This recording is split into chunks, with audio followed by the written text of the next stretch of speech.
Hi, friends. It's Kayla Moran, and welcome back to the Let's Get Candid podcast. How's everybody doing today? Happy Thursday. Good morning, good afternoon, good evening, whatever day or time it is that you're listening. So happy to be back on the mic with you guys.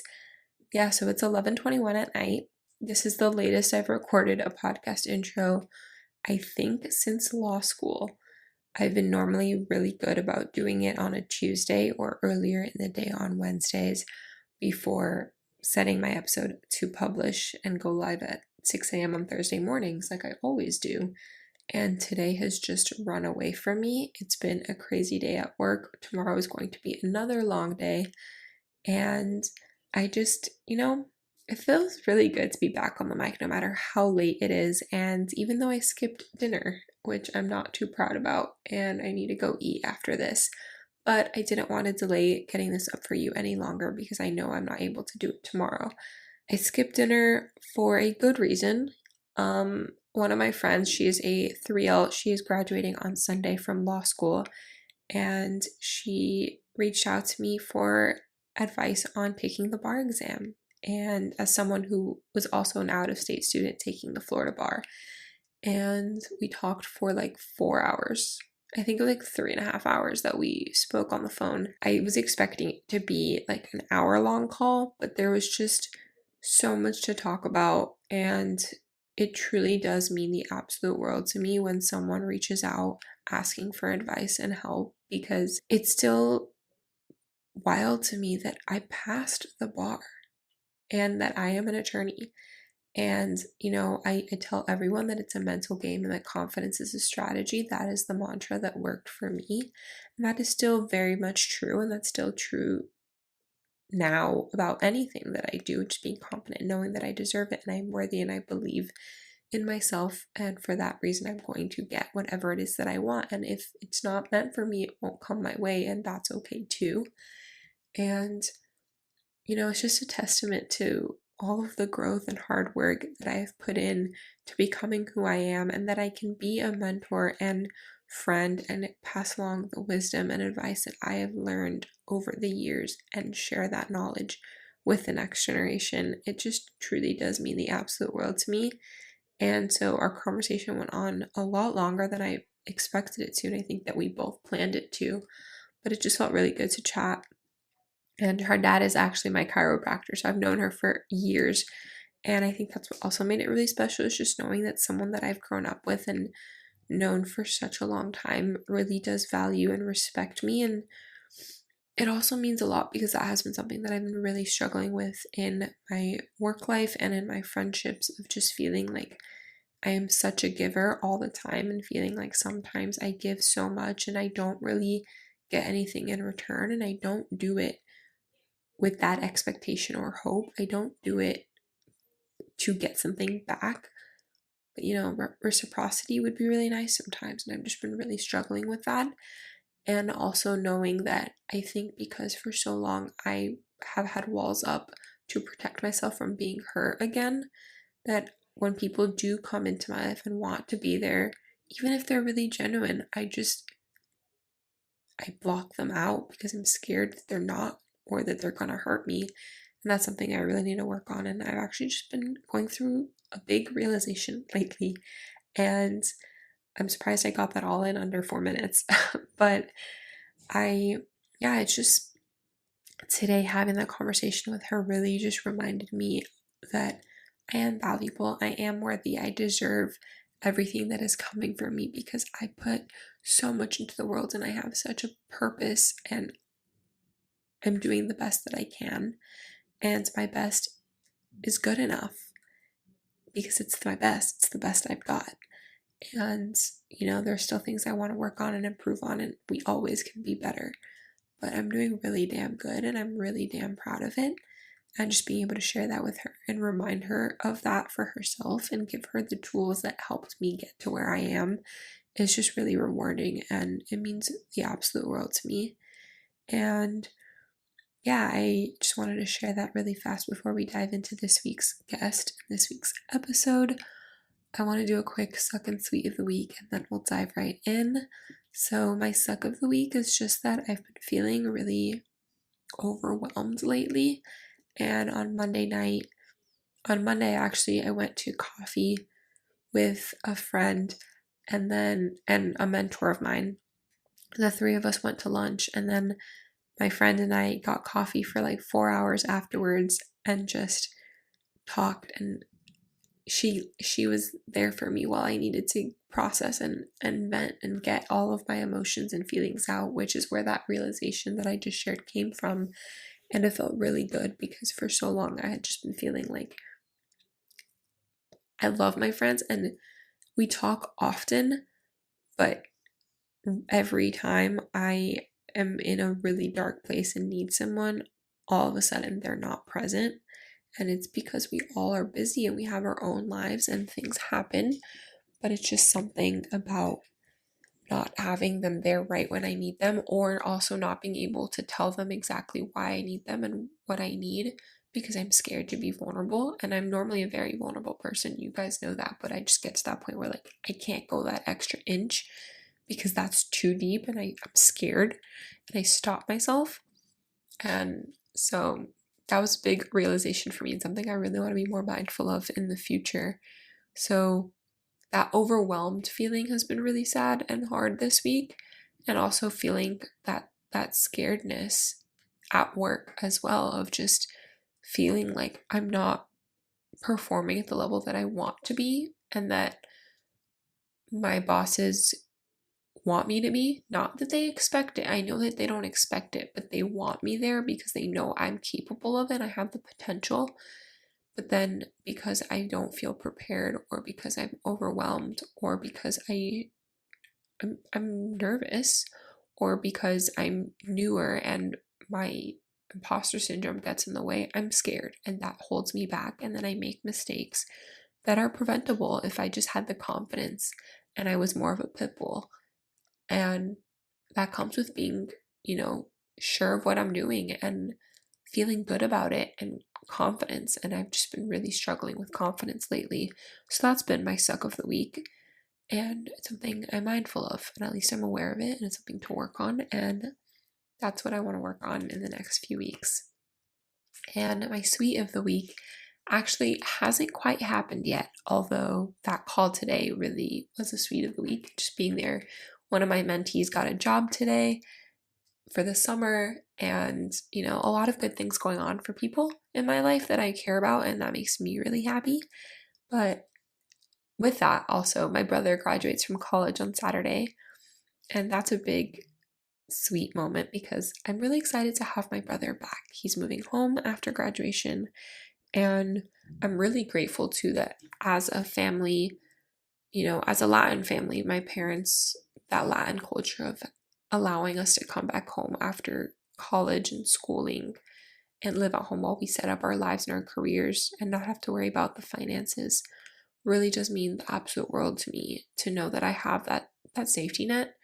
It allows me to pursue everything that I'm doing, and it means a lot to my brother as well. And I'm also just really excited to have him home and have my partner in crime back, because we weren't always very close because of our age gap, but now having him back, we are, honestly, he's one of my best friends. So I'm really excited for him to move home and to celebrate his graduation.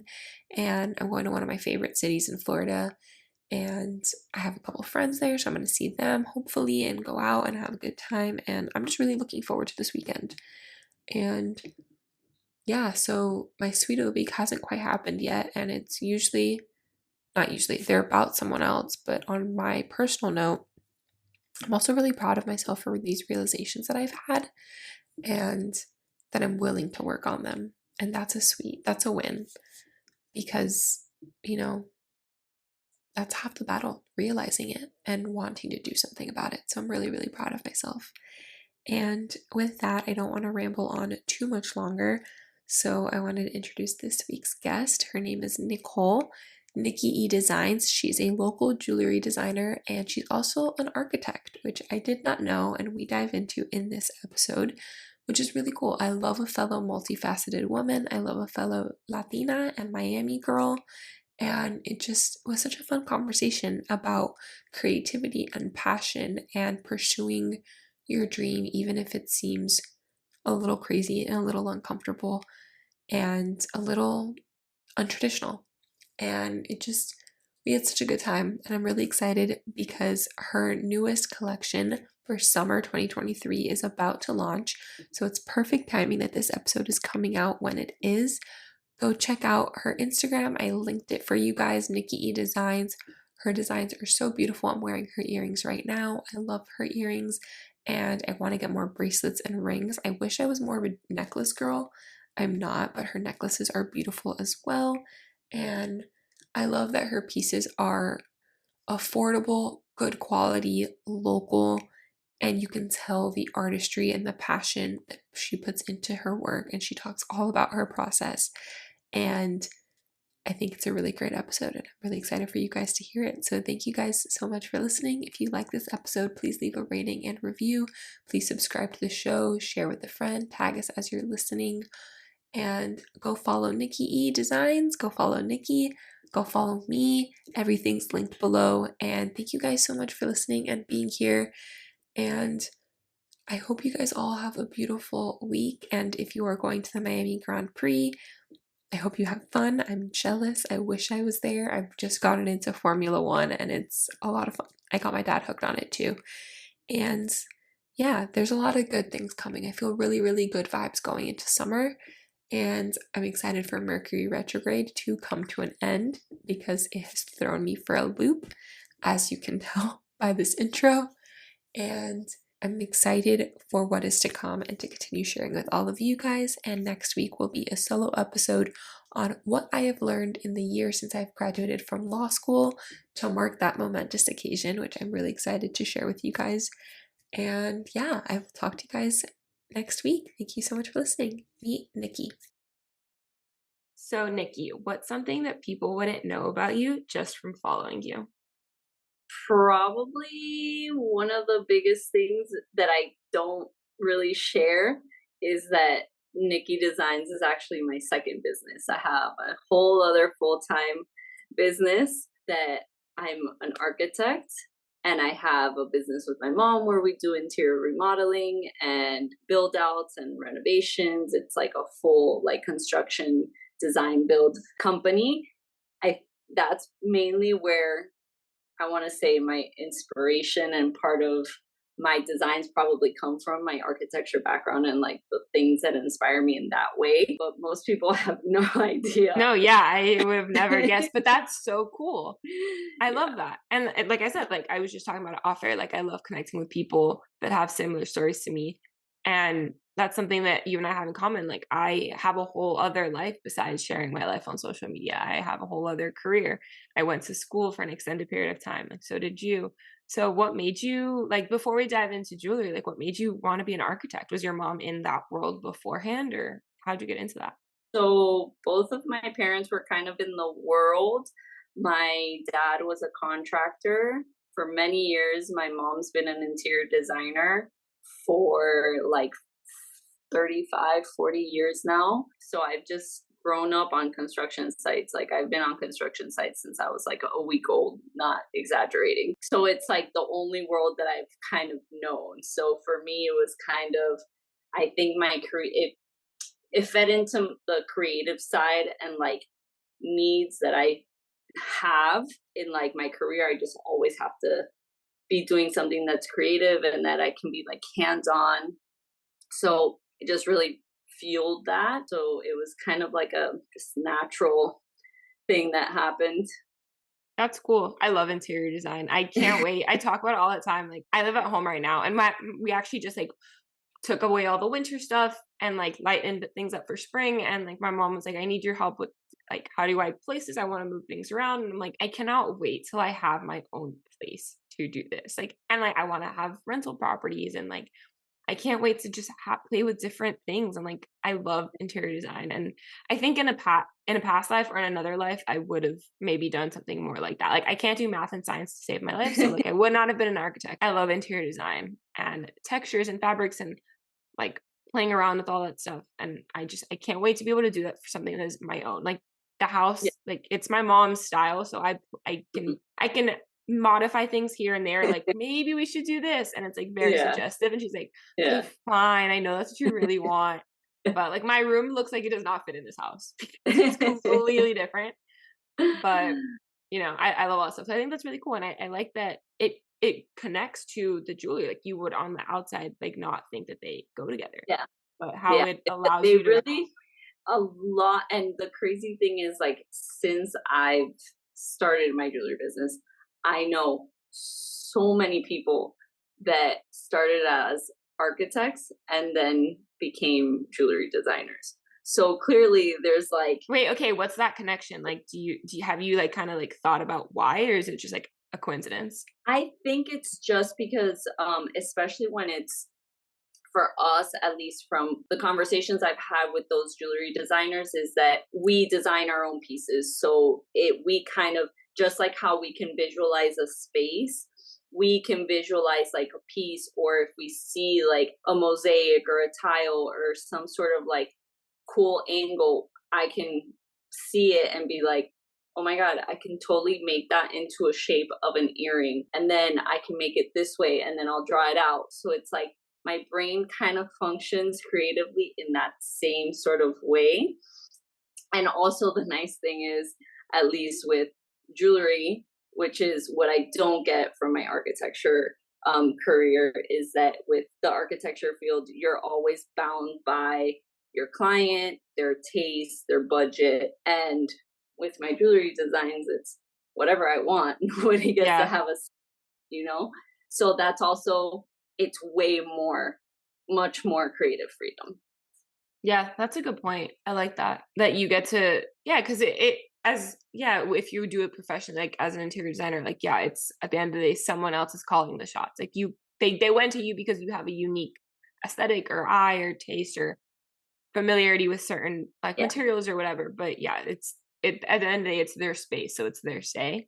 But that's cool Yeah. that you can you have two different creative outlets, and Yes. that's kind of how it is for me too. Like I wanted a legal career that I still get to work in some level of creativity and work Hmm. with brands and work with people and help them protect it, Yeah. because that is really interesting to me, and I love like the creative building of a brand and a process and being a part of that in a legal way, and then having my own brand to cultivate, and that is truly my own. It's evolved as I've evolved, and I think that's, so very similar there.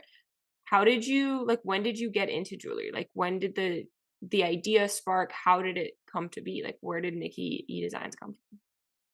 I mean, I've always like played around and made my own jewelry. Like I would find things and like modify it myself and like add things to it.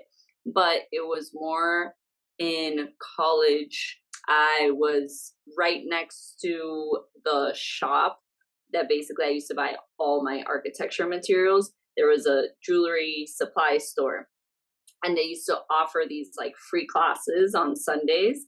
And so I just went in there randomly one day and I was like, it's a free class. I get to like have a creative outlet from school and it's different. And so I kind of started learning there. And then but I was more making pieces with findings and beads and thing and chains that like I would find in the store, right? And so that was around the time that Etsy came about. And so I had a lot of friends that were like, "Oh, I want the same piece that you made yourself, whatever. You should start selling it." So I started on Etsy, and I want to say like 3 or 4 years, but I never really paid attention to it. I would just randomly like post things. I wouldn't, to me, it wasn't like, oh, I had a business. It was a hobby. Yeah, it was a complete hobby. And I was in school, then I was doing my master's. So I was not paying any attention to it. And then I want to say after I graduated and I started like building it a little more, I was like, okay, like my personality is like, I can't do anything half-ass. It like makes my skin crawl. No, I'm the so I same was way. like, I either need to shut this down and just like make things for myself, or I need to really like put in my 100% effort. And that was kind of like when I revamped, I like did my logo. I started looking for manufacturers because at the beginning, even when I started Nikki Designs, I was making pieces from things that I would find. So like chains that I would buy off of Etsy or like local jewelry stores. but nothing like I had sketchbooks and sketchbooks of designs of pieces that I wanted to make. But I was trying so hard to find a manufacturer that was local, and it was very difficult. I want to say it was probably like 2.5, almost 3 years before I found one. And I was I wanted somebody local. I didn't want to go overseas. I have when you go overseas, you, unless you're going there all the time, I couldn't afford to. Like, you can't really confirm and like guarantee the quality. You don't know the conditions that they're working in. You don't know how workers are being paid, and that was like a big thing for me. And then I was like, okay, at least if I can't find one local, let's try and find one at least in the States. So I was in between one in New York and LA. And then, like, right before I almost pulled the trigger on the one in New York, I found my manufacturer here locally. And so I love it because I work with them very closely. I can guarantee the quality. They only do small batch to reduce any waste. We try and recycle as much excess silver and gold as possible and use it for the pieces. So it was really difficult to find them, but I was so happy. No, Like, but I when think I that's did. a testament too to like you knew what you wanted, you knew what the principles of your business were from the beginning, and you stuck to that.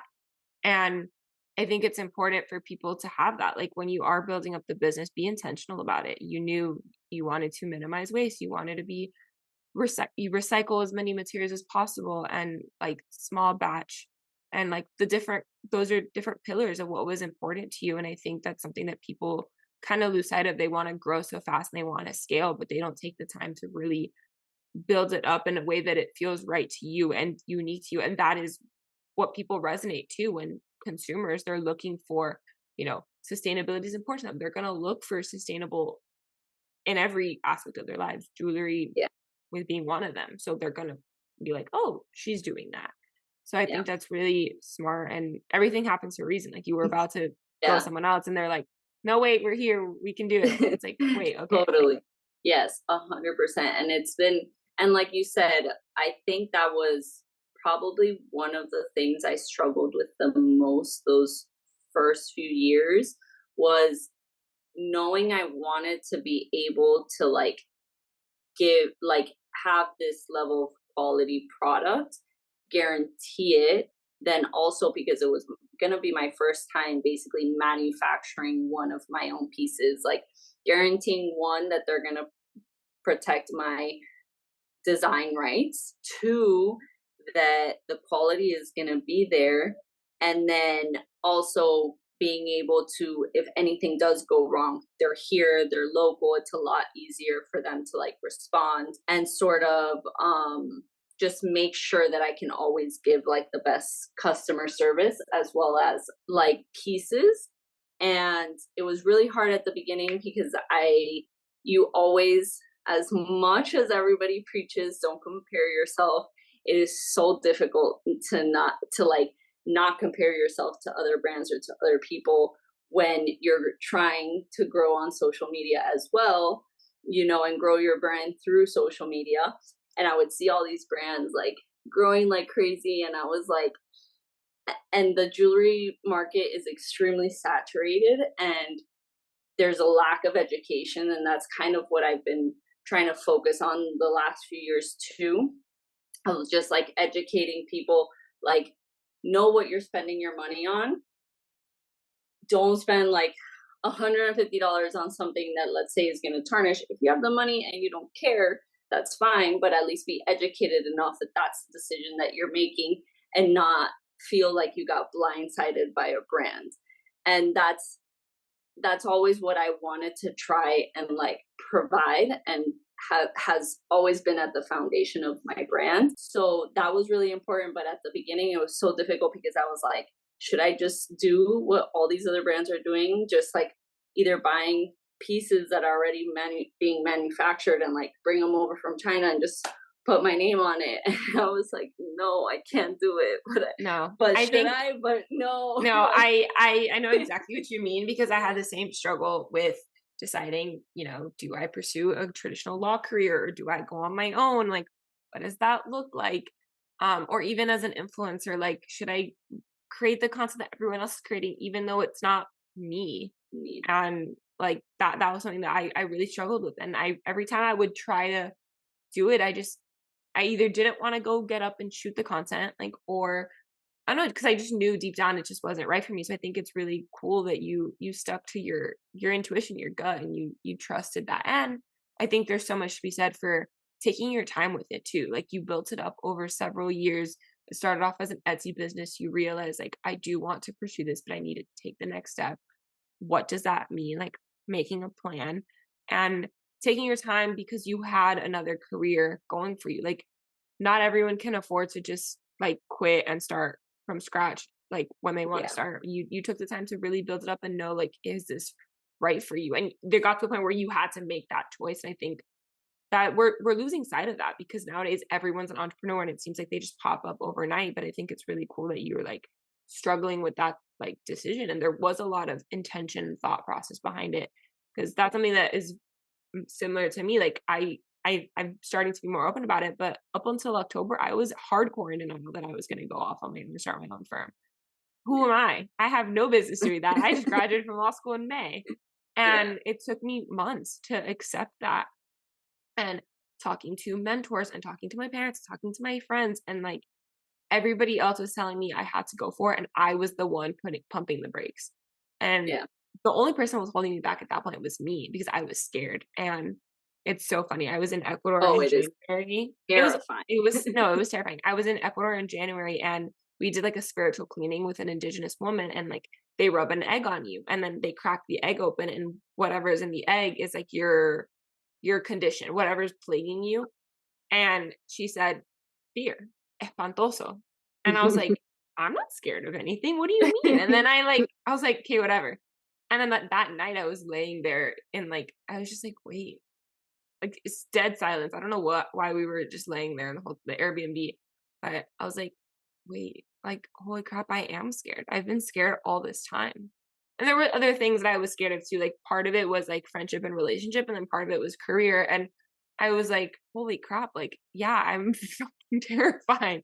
But Yeah. I just knew like it was what I needed to do. And then like 2 weeks later, I launched the firm like publicly. And I was like, I just have to make this decision. I know that that's right for me. But it was Yeah. like several months process of like going back and forth and asking myself these hard questions and making the plans, and little by little doing each step, the bank account one week and the LLC the next week, and then, the accounting and the software the next week, and like taking your time with it, because I had another job that allowed me to do that. Even though I knew this was right for me, I still took my time with it to make sure it really was ultimately what I needed to do. And I don't know, I can't go as far as saying I've never been happier, but I think I'm the happiest I've ever been in a really Yeah. long time, if not ever, because I made that choice intentionally. So I think that there's a lot to say for the way you did it too, and taking your time with it, because that's important. Like, yeah, you don't want to just, a lot of people do it, but you didn't want to just slap your name on something. You wanted it to Yeah. mean something to you. Yeah. It was definitely a struggle. I mean, between like that, like what of my pieces, and then also because I had my other business, you see these brands like growing so fast, and I just had to like keep reminding myself that, like, listen, as long as you're still growing, it doesn't matter your pace. As long as you're still growing, like, you're growing, you're moving forward. You don't have, like, it's great, and I applaud everybody who can be doing, like, let's say their side hustle or whatever full time, but both of my other business takes a lot of time And you from me. still And love it. And you still love it. You still oh, I want to do it. You still can love it. do If I both. was miserable, like, and I Yeah. hated it, I probably would have ended up like, forget it, like, I'm only gonna do my jewelry. But I still enjoy it, I still love it. So that's also like the battle sometimes. But it was definitely a struggle to like, and still to this day, just like reminding myself, like, don't compare yourself, like, you're growing at your own pace, like, your quality over quantity, like just constantly trying to remind Yeah. myself. And to like the consumers that come to you, your customers, one, you become friends with them. You are excited when they're excited, you're sharing when they share, like that. Not every brand has that. Even the small ones, some don't care about that. You genuinely want to make the connection and be friends with your consumers. And that's something that is really important to you. And consumers will come to you because of that, or because of the sustainability aspect, or because the material that you use, because we were talking about it off air, hypoallergenic, and they're looking for certain things, you know. Yeah. And so everyone, there's enough to go around for everybody. Like there's a lot of Yeah. different brands and it's very saturated, but clearly you're very successful, so you have a consumer base. Every brand has something different, and that, you know, you don't have to rush or try to hit every single person in the market, because, you know, sometimes that's not necessarily the best strategy. Taking Yeah. your time with it and really being intentional will attract a certain type of consumer, and those are the people that you get to build those connections with, and those relationships and the friendships and all of that. And I think that's really special too. Yeah. Yeah. No, it has been like, I'm very glad. Like, I have definitely my ups and downs. Being a freaking business owner is extremely, it is like being on a roller coaster without 100%. like the railing. Like, you're holding on for dear life. You have no idea what's going to happen. Like, there's been so many learning curves, like, whatever it was, like me, I had never had a business where it was like product based, like my architecture business, technically service based. So learning also like the ins and outs of that, like making a website, using Shopify, like doing QuickBooks on my own, packaging, shipping, the cost of shipping, doing international, like doing pop-ups in person. Oh my God. Yeah. So much, so much. But I love it. And honestly, it is like, it's like a reset button for me with my other business as well. Like, it's almost like I get to be creative. I love packaging orders. Like, I love the whole process for me. Like, from designing the pieces to like putting it into production, like the whole process. Like, I honestly love every single step. That's awesome. That's really cool, because I feel like so many people get into it too for the wrong reasons. And then, I mean, there's something to say for outsourcing the parts that you don't want to do or that you're not good at, so you Right. can grow and be efficient. But I think as the owner, when they have done every single role at some level, at some point in the length, the age of the company, like it's, they know, so they're more respectful, they're kinder to their employees. There's, you can see it and feel that in the product that ultimately And you you get. also, I feel like also you get to find people to work for you for what you really need, because when you've tried and had your, You know what you've the yeah, every you know what the role, problems are. you know what the problems are, you know what you really need, you know the support that you need, you know what this person needs to handle. It's not like, oh, we're figuring it out. So it's definitely, and I think it also, when that person starts, you get to help them a lot versus it being almost like a whole learning curve for everybody. Yeah. And also, yeah, you hire for your weaknesses. So if someone brings something new to the table, or a new method or process or skill or whatever, it only adds. But you knew that that was something that you needed when you were hiring them. Like, you saw that and you're like, Exactly. "Ooh, yes, you would be a great addition," or maybe not what we're Correct. looking for. And you're smarter about it. Yeah. What was the hardest part about the growth, like in that sense, like the delegating or the building of the team, like that, the admin side of things? What was the hardest part for you? Well, I mean, I'm still on the jewelry part for the business. I'm still 100% on my own. This year, I really want to hire for last quarter, because that usually tends to be the craziest for me. And the last 2 years, I really like, I end up burning myself out too much. And then I get sick for like a week. And it's just this like not a healthy cycle Yeah. or habit. So I really want to try and hire somebody for then. But really, at the beginning was when I found my manufacturer and I gave them all my designs. Like, those were like my babies. And so for me, I was like, okay, like I need one, I needed to find like NDA and protect all my pieces and make sure that like it wasn't going to be made for other people or anything like that or sold behind my back. So they basically offered from the very beginning. And then also once they started doing the pieces, I was like, can I be in there every day? I need to watch what you're doing. Like I was so Yeah, it like takes a lot of trust and a trusting in lot other of people. yes, a lot of trust because I at the first collection was the toughest because I was in there and I had to sign like an NDA and everything because they never let anybody that's not their employees go into their manufacturing part of their warehouse just because they're same thing, they're creating designs for other brands. So I was in there, you know, had to leave my phone outside and I was in there and I was just in there constantly for like 3 weeks or a month watching every step and I was like, I need to make sure that you're even though I know you know what you're doing, I need to make sure you're doing it right. Yeah. You know? And I think that was really after that one, I was like, okay, I can let go.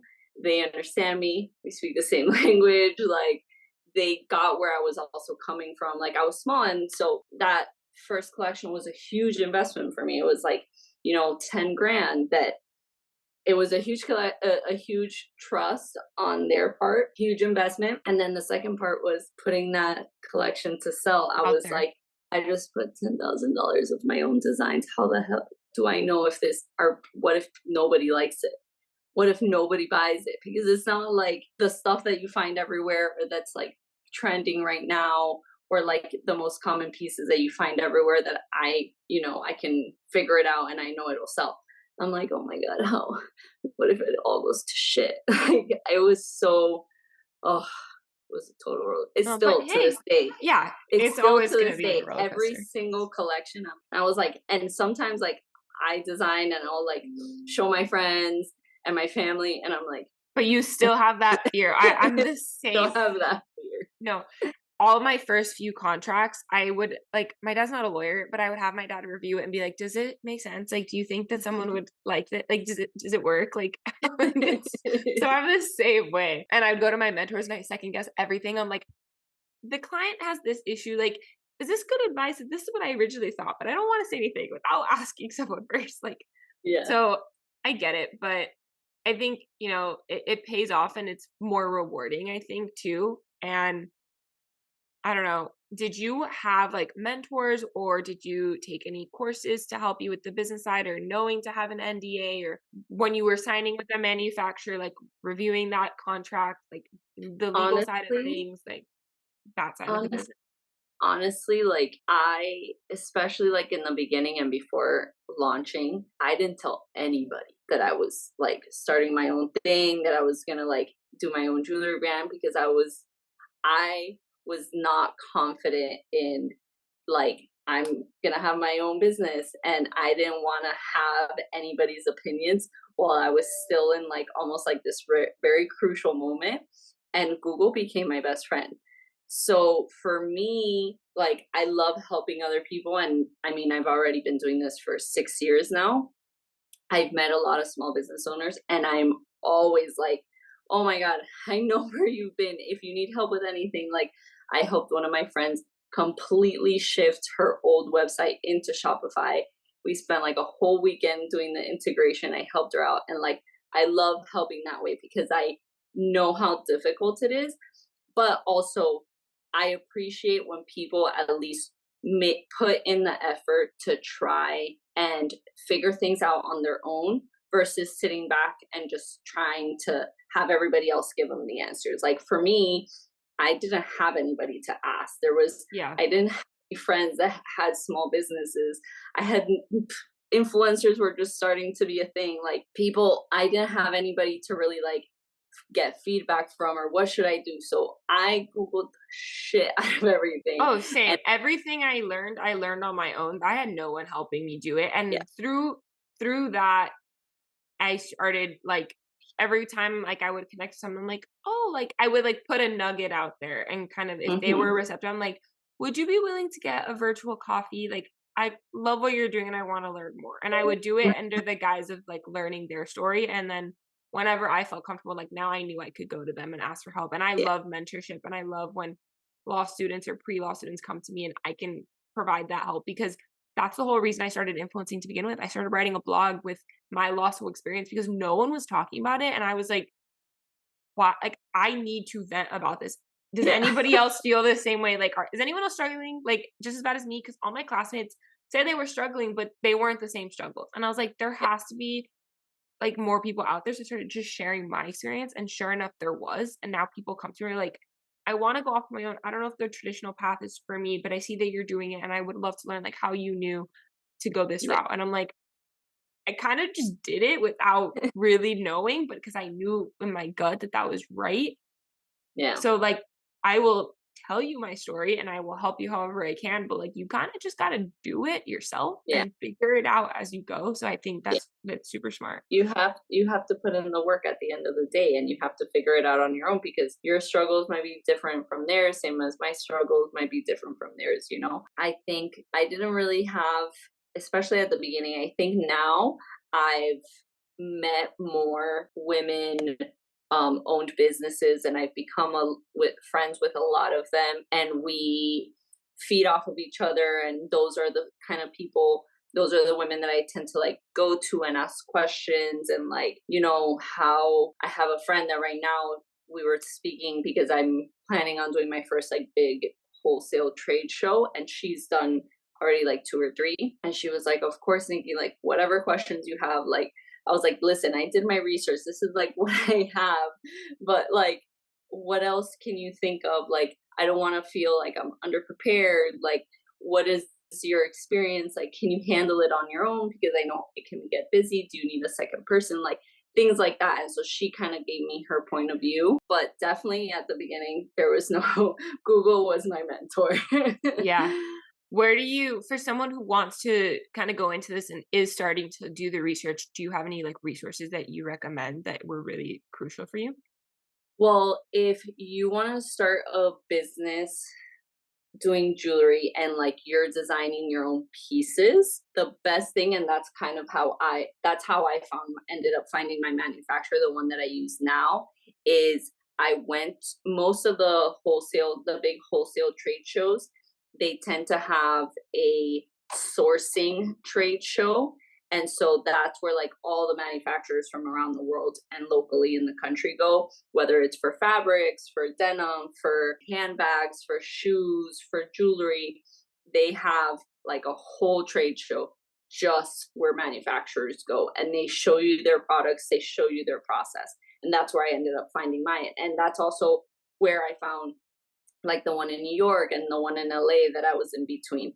So that's a great source. And especially because they always bring products to the shows. So you can see it, you can touch it, you can feel it, you get all their direct information. You can ask them as many questions as you want, because that's really what they're there for. And it's just like a great show. And sometimes, like, I've been to those shows and I'm like, man, if I was like designing handbags or something, there's so many amazing products and like sustainable products, things that people are developing. Like, I would go to that manufacturer, and that's not even my brand. So it's like so many things that also spark your creative Yeah. interest, and you I don't never do any know. of this and I want to go. I just want to see it. Like, I think that's so cool that you can just It's super be cool. around all of it and that you get creative inspiration from it too. And you make those connections and you may not use them, but if someone comes to you, you're like, oh, actually, I know somebody. It's they always do these huge conventions, and it usually tends to be like once or twice a year. And they usually have them in New York, where they tend to do all the big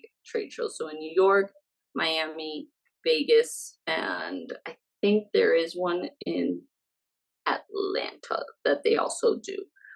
So they have a bunch that are available, and it's great too, because they have a bunch of like activations. They have a bunch of panels and speakers that go, different brands, different manufacturers that speak. So it's super interesting. You learn a lot. You meet a ton of incredible people and brands and companies that are doing amazing things. That was something that I didn't know until like after like 2 years of trying to find manufacturers from like just through Google.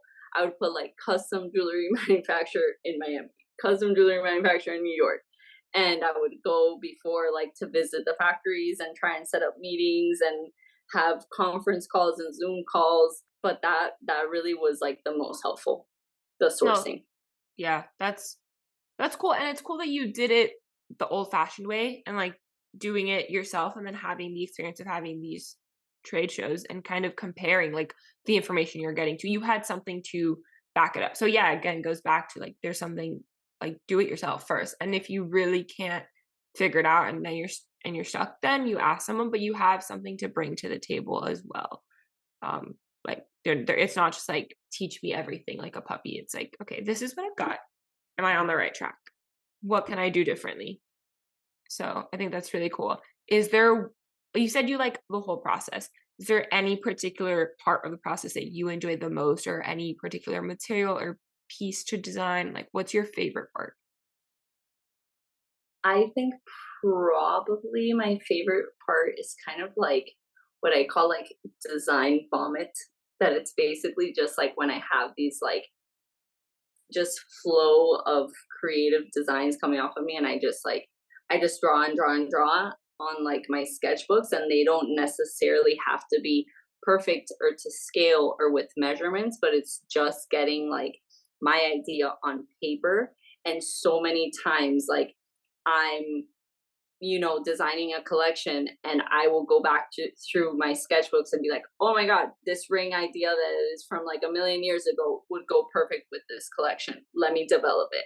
And that like process of like figuring out the shape and like the size and the proportions that I want. And then when I actually get the sample, it's like you get your it's like a physical piece of your design. So it's almost just like I always think about it as like a painter that like they have this vision in their mind and they put it on a canvas. It's like you put it into fruition and you see what you had in your head and what you maybe sketched out, and then now it's like this physical piece. So I think that's very rewarding.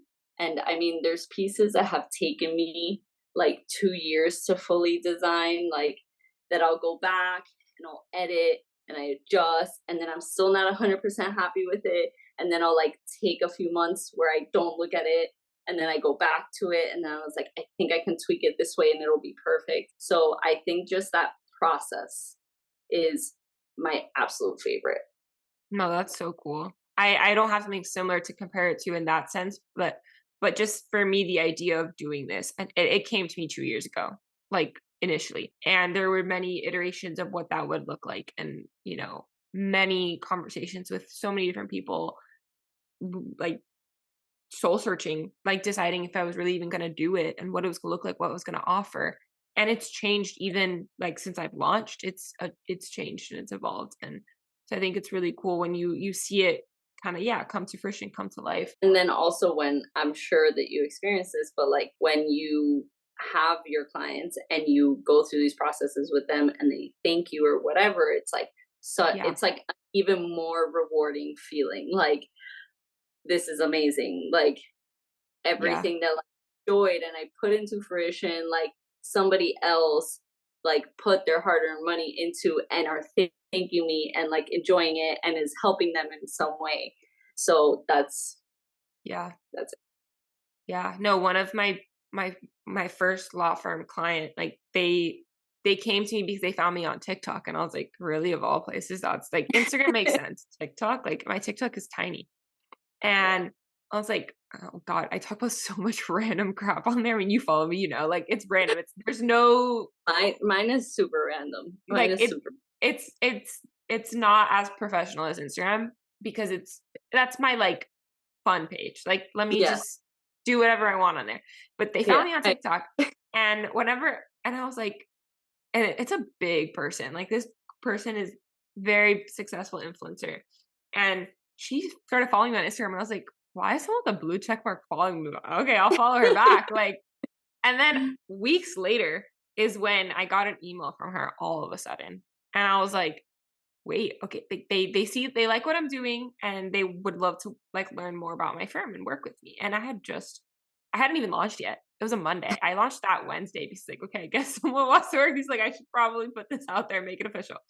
I was not prepared yet. I was not ready. Like I knew that it was coming, but it wasn't. I was like, I kept saying February, and then I did it the last week of January because I was like, well, I'm gonna say yes to this person and send them a contract. I should probably have like everything figured out. And she was like, every time we talk, it's just like they're growing their business, they're starting out, and they like that. I'm also starting out, and we're growing together, and we're learning. And like the first contract that we did, like there was tweaks and there was modifications to the first project. And like, then we had like a call on Friday to go over systems and processes and how we want to adjust moving forward. And I was like, I'm sorry, like, I'm still learning. Like, no, like we're learning too. Like we learned a lot from this process too. So like thank you. And I was like, okay, that takes the pressure off of me that like, it's okay that I don't know what I'm doing because I'm willing to go figure it out. And they respect that because they're also doing the same exact thing.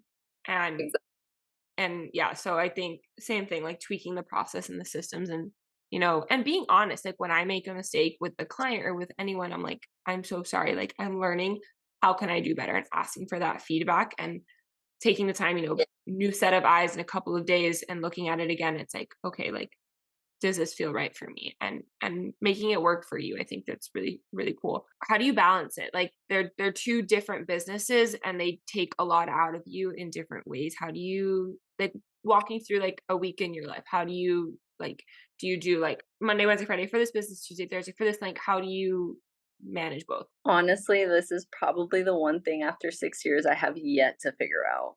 Oh, I working a full-time, two Because different jobs. I'm still figuring that out too. basically, like, I work both of them full time. So my like 9 to 5 is my architecture business, but in reality, it's more like 7:38 to like 6 is architecture. And then usually when I get home at the end of the day is when I focus on my jewelry business. But it kind of goes in waves. The thing with the jewelry business too, because typically when I'm designing a collection is when like on the weekends I'll just like dedicate to like designing, doing the drawings, doing the 3D drawings, like making sure I finalize everything, figure out the measurements, proportions, to then start making samples.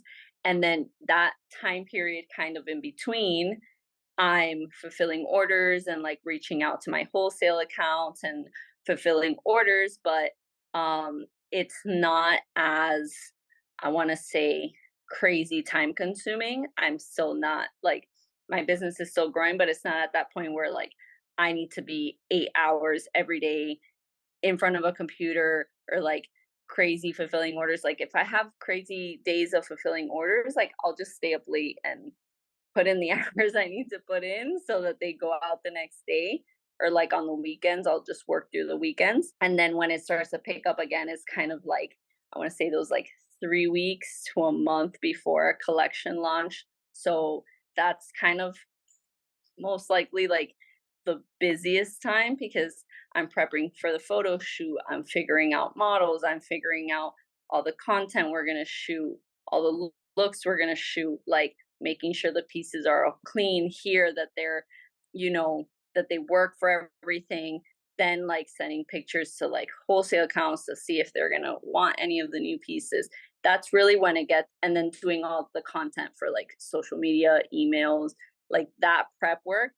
But I try to, the way that I've been able to organize it a little bit better, and it's helped me a lot, is when I work on the weekends, I typically try and do like, let's say on Saturday, I'm going to dedicate Saturday to like setting up my emails and like my email blast for like the whole month or the next 2 weeks. So that already takes something off my plate. I got it over with. And then that also helps me with, usually my social media kind of goes hand in hand with my emails. So then from there, I'll pull like the content that I'm going to put on social media. So then I'll dedicate like the next Saturday to just like planning content and scheduling it out. But that's helped me a lot because at the beginning, when I was just trying to do it every day for the day, it was too much. It just seemed like I wasn't putting the right effort into it. Like it just wasn't good. So that's kind of like really where it's helped me.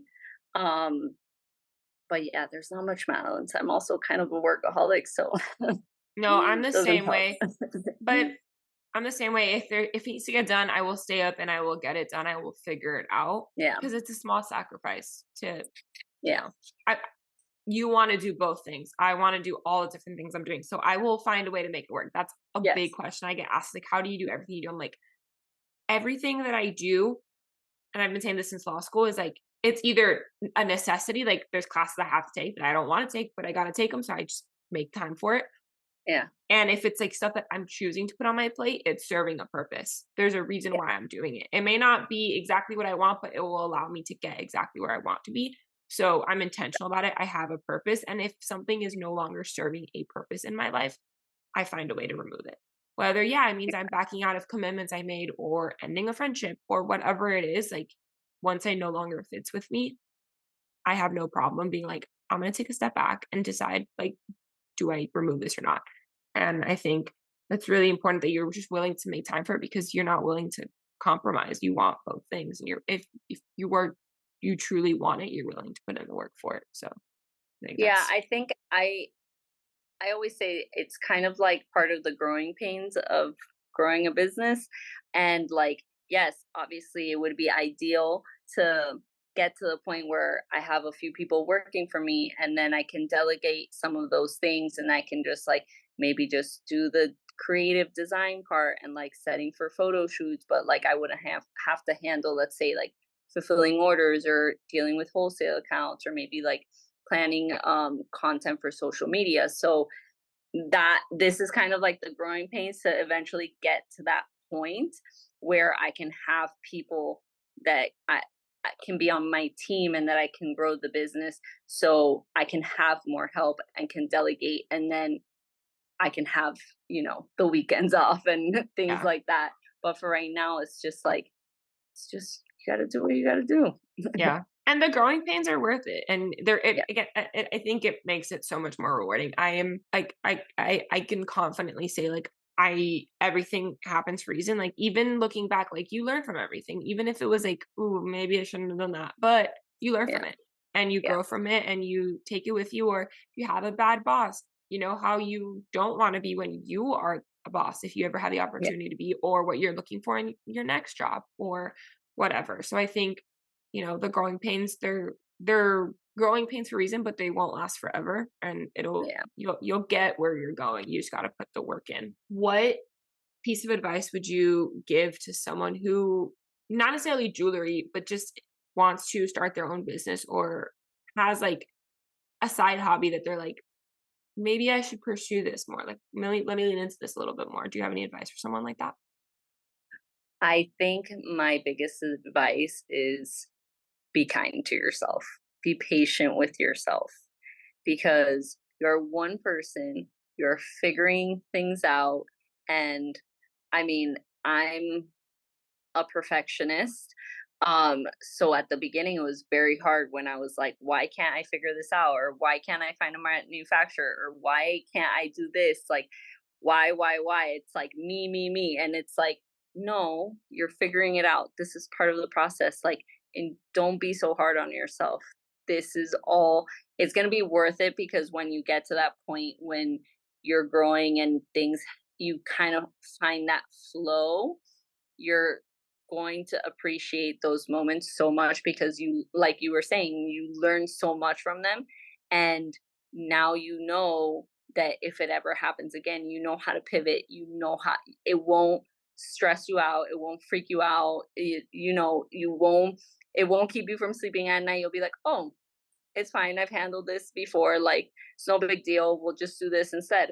So I think it's just being nice to yourself and just putting yourself out there, as difficult and as hard as it is. Like when you start your own business, you never know how it's going to go, and everybody is in that position.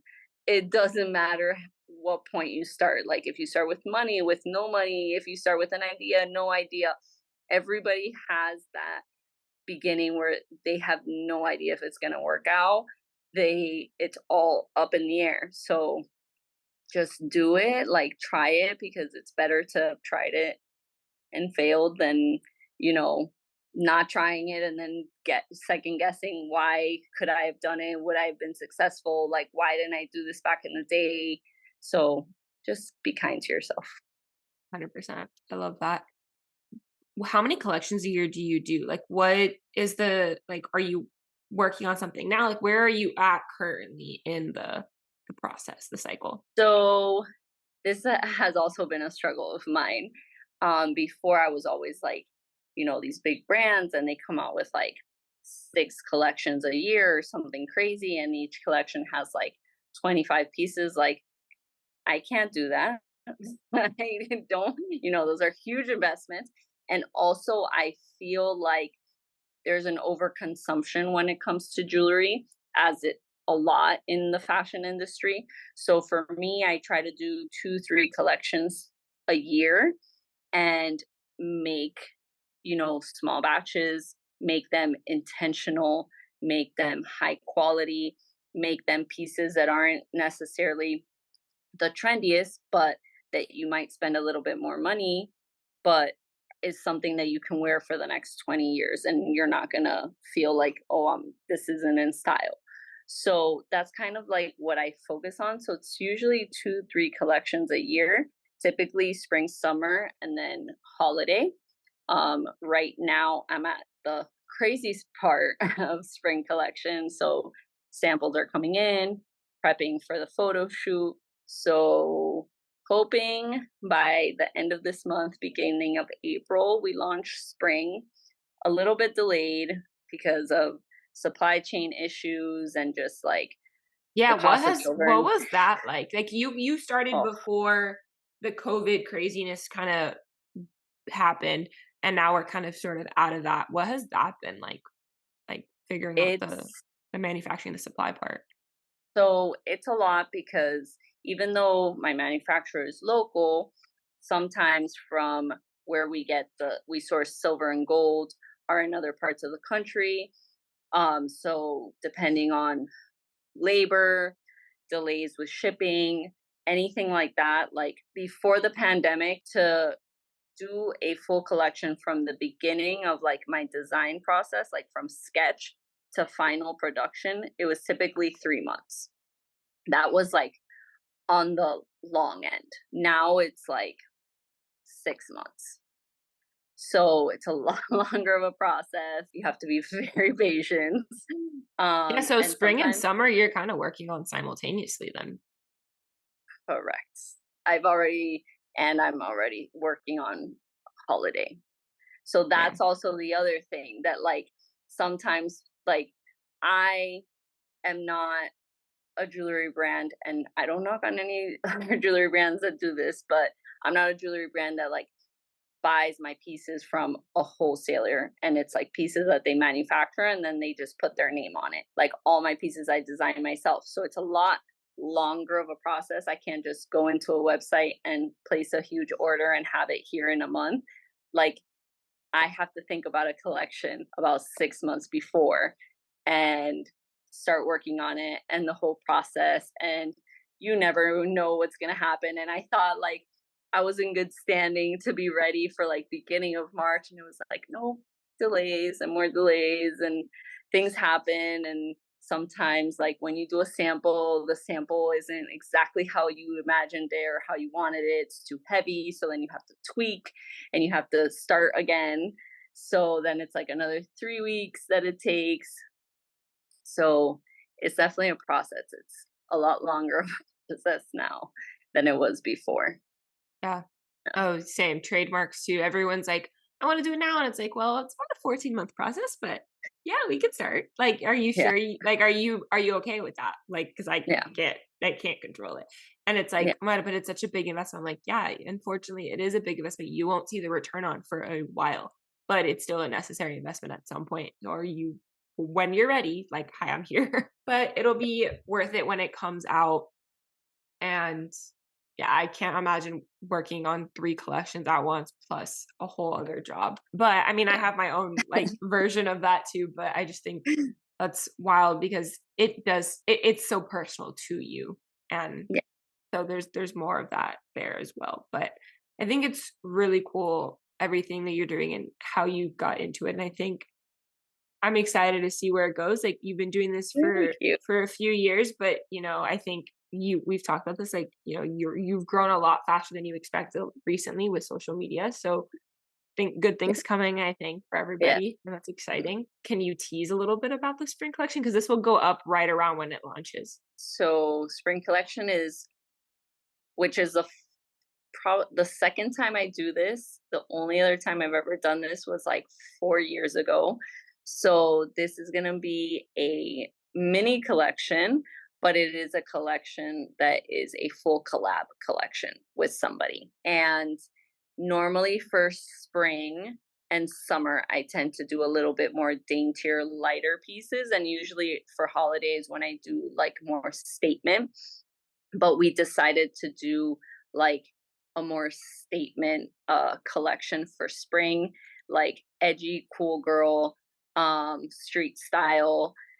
I'm super excited for it. And some of these designs, like I was very happy with like the ideas that she was throwing my way, because I kind of had already been developing some of the pieces and already had some ideas, and we really came up with some really nice pieces. And I think that I mean, I hope everybody loves them, but I think they're statement pieces that are different, but not so different where, like I said before, that 10 years from now you're gonna feel like I can't wear this anymore because it's like so not in. It's something that's like a twist on a classic, basically. So I'm very excited for. That's exciting. That'll be so cool. I love when I love when I see like two brands of like, especially locals, or like an influencer that I follow in a local brand, and they like work together. And I'm like, oh my God, that's so cool. Like I want to do that one day. That would be cool. So I'm excited to see who it is and the collection when it comes out. The one thing that actually I am really excited about, not only are they statement, but also I always try to design pieces that like you can wear more than one way. So it's like more bang for your buck. And we designed some really cool pieces that are like 2-in-1, 3-in-1 pieces that are like, so they might be a little bit, let's say, more expensive or more statement, but you can wear them 3 different ways. So I'm very excited for that. Yeah, that's cool. Yeah, versatility is important, especially with jewelry, because you know, it they there it's you don't want necessarily, I mean, some people can afford to and have the space to have a lot of different pieces, but not everyone can, especially starting out or younger girls.